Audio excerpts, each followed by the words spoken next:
I heard the abbreviation called MES, MES, the most simplest solution daw for patients who are trying to adopt a low carb diet.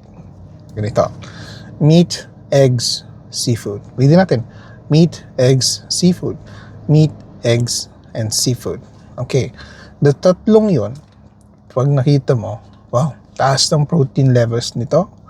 Seafood also has levels of fat. Okay, right? Tapos, eggs, it has protein for the egg white. Tapos, meron din tayong fat also in yung egg yolk. For the meat, same. Protein and fat, diba? Now, ano yung kulang dun? You don't have carbs. You don't have carbohydrates. Now, syempre, that is the main reason why low carb ang mga individuals na to. Now, ang problem din dyan is, where's the fiber? Saan ka kukuha ng fiber? Saan ka kukuha ng insoluble fiber that can help you in lowering blood sugar levels? Saan ka kukuha ng fiber in creating a better probiotic for your gut? Saan ka kukuha ng fiber to help you in your problems in constipation? Saan ka kukuha ng fiber in, say, lowering your cholesterol levels? Yes, ang daming benefit ng fiber. But if you just stick with MES as your source of nourishment, you're lacking the micronutrients that you are supposed to be having, you're supposed to be taking for day to day. Pwede mo naman isiguro, makuha to sa mga multivitamins, tablets, or additional na capsules na iinumin mo. Just as long as you stick with MES. Now, the thing is, yung mga multivitamins, vitamin A, B, B complex, vitamin C, micronutrients like your zinc, magnesium, calcium. Actually, nakukuha mo lahat yan. Nakukuha mo lahat yan sa tamang pagkain. Okay? Hindi sa mga tableta. Those nutrients have been present, okay, since time immemorial sa mga pagkain na kinakain ng isang tao. Okay? We were only observant, kumbaga, sa isolate ng mga supplements na yan into capsules and tablets because of commercial purposes, para lang din ma-enhance nila. Pero if you have a good functioning gut and a good planned nutrition, kaya mong makuha yan just by eating properly. Okay? Why am I emphasizing this? If you are avoiding vegetables, if you are avoiding fruits because it has carbohydrates, well, you're looking at it at the wrong aspect. Okay? The carbohydrates in fruits and in vegetables are composed of two types: insoluble fiber and your starch, or starchy complex carbohydrates. Dalawa sila actually, complex carbohydrates. Si starch lang is madidissolve or mabibreak down siya into smaller glucose molecules once nagkakaroon na tayo ng digestion. Let's say, for example, mastication. Pagnguya. Pag pumasok na siya sa gut natin, nag-release na tayo ng enzymes from your GI tract that has amylase para ma-break down yung glucose from your glycogen or the starch. Okay, the starch na kinakain natin. Okay? Doon sa part na yon, saka lang nagkakaroon ng increase ng sugar spikes. Whereas kapag kumain ka ng mga processed, like, or uminom ng mga sweetened beverages, no need for the enzymes. Pag ininom mo, sakto agad na glucose molecule agad yung nainom mo, saka ka magkakaroon ng sugar spikes. Mas mataas yun compared sa vegetables and sa fruits. Now, anong kailangan natin ma-absorb dun sa solution na yun? Huwag nyong i-eliminate o huwag nyong gawing kalaban ang fruits and vegetable. Because when you digest them properly, or you eat them in the right amount of portions, it will supply you the right amount of glucose levels. Take note yung name or yung word na ginamit ko, right amount of portions. Hindi yung sumusobra ka sa kinakain mo. Kaya meron tayong portion feeding na ito yung right amount of vegetables, is the right amount of fruits depending on the size. Doon ka dapat mag-stick. Okay? Huwag mong sabihin ito yung kalaban. Ito ang prutas ang kalaban. Okay? You just eat what is allowable. Okay? May limit kasi naman talaga yan. Walang bawal ng pagkain. The portions lang. Yung portions lang ang mag-focus kayo. Okay? Huwag kang susobra.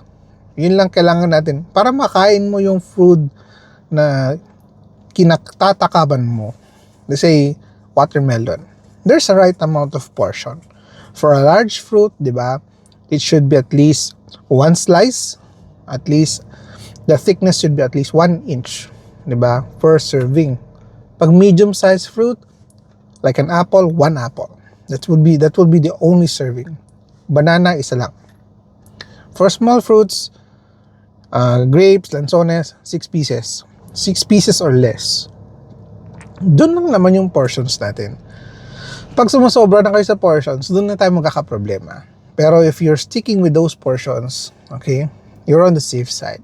Sticking to those portions or lower to that portions, you're on the safe side. Okay? You just have to add, okay, the idea of controlling your nutrition, controlling your diet. Hindi yung restricting your diet. Okay? Now, aside from that, syempre kasi kapag digda-diet ka din, dapat meron ding adequate physical activity. Hindi bababa yung sugar levels mo if you don't do exercise. If you don't do activities that can function, okay, as a significant aspect in your life na kurang, let's say for example, kumain ka naman pero wala kang time for walks, wala kang time for any physical activity, nakaupo ka lang. So what will happen to the excess sugar? Magsusstore lang siya. It will just stay in your bloodstream and yes, your sugar will still spike. Okay? Hindi nakakapag-produce ng maayos ng insulin because you don't have enough physical activities. It will also be one reason why your body will be more insulin resistant. Kasi most of the time, we are stuck with just feeding, kain. Okay? If hindi ka naggagaroon ng exercise and you're just taking in, okay, food, yung food pa na yun hindi pa nutritious or maganda yung nutritional facts niya or value, fast food, ganun. It will be useless, nabubusog ka lang, pero at the same time, after 2-3 hours, magugutom ka na ulit, kakain ka na naman. So it just feeds the cycle, the bad cycle of you creating a metabolic disease, feeding to the risk of metabolic syndrome. So what can we do? Increase your fiber intake, limit, okay, sugar-sweetened beverages, avoid ultra-processed foods, okay, eat by the portions, the right amount of portions. Lagi namin sinasabi to, you follow the Pinggang Pinoy or the healthy meal plate for Filipinos. Nandun yung ideal portion ng pagkain na para sa inyo. Now, if you have specific diseases or specific conditions like hypertension, diabetes, dyslipidemia, obesity, you need to seek consult with the doctor. You need to be evaluated. And syempre may mga other restrictions dyan, like your salt intake, okay, and etc. You will be referred to a dietitian that must be aware of your history para mabigyan ka ng appropriate measurements on what are the types of food, how much food will you eat, and how much will you be burning, okay, in total for the entire day. Kasi may balance dapat yan. Okay? Huwag mong didiretsuhin na, ito hindi pwede to, bawal to. Hindi ako kakain ng gulay, hindi ako kakain ng prutas. Okay?